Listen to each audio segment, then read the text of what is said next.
NCP विधायक अमोल मिटकरी ने सुझाव दिया है कि मुख्यमंत्री को धनगर समुदाय को आरक्षण देना चाहिए, लेकिन ये ध्यान रखना चाहिए कि आदिवासी समाज के साथ अन्याय न हो। साथ ही उन्होंने कहा इस विषय पर रास्ता निकालने के लिए आदिवासी नेता नरहरी झिरवड़ को बुलाया जाना चाहिए।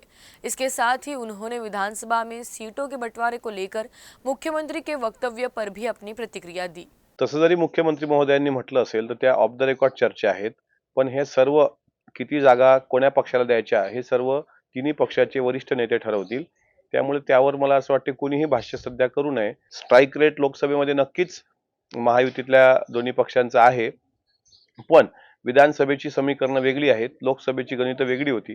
त्यामुळे आम्हाला विश्वास आहे की महायुतीमध्ये सन्मानजनक जागा वाटप होईल आणि औपचारिक अनौपचारिक गप्पांमध्ये ह्या गोष्टी होत असतात.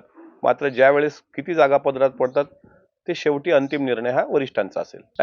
स्वतः नरहरी झिरवाळ साहेब गेल्या अनेक वर्षांपासून आदिवासी समाजाचे प्रश्न महाराष्ट्राच्या बाहेर मांडतायत आणि त्यांचं म्हणणं रास्त आहे की कुठल्याही समाजाला आरक्षण मिळालंच पाहिजे, त्याबद्दल दुमत नाही. मग मराठा समाजाचा आरक्षणाचा लढा असेल, धनगर समाजाचा आरक्षणाचा लढा असेल, लिंगायत समाजाचा असेल, या सर्व लोकांना आदिवासी बांधवांचा. पण त्यात कोण्या समाजावर अन्याय होऊ नये ही सरकारची भावना आहे. विशेषतः अजितदादा पवार जे आमचे राष्ट्रीय अध्यक्ष आहेत त्यांची भावना आहे आणि त्यांनी जी खंत व्यक्त केली झिरवाळ साहेबांनी ती रास्त आहे.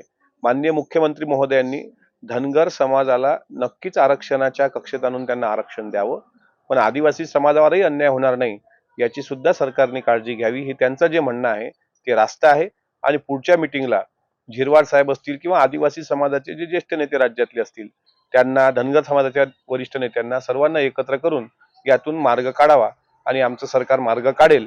आणि विशेषतः अजितदादा जे आमचे राष्ट्रीय अध्यक्ष आहेत आणि उपमुख्यमंत्री आहेत ते कुठल्याही समाजावर अन्याय होणार नाही अशीच त्यांची भूमिका असल्यामुळे झिरवाळ साहेबांना माहित आहे की ते आपल्याला न्याय दिल्याशिवाय राहणार नाही.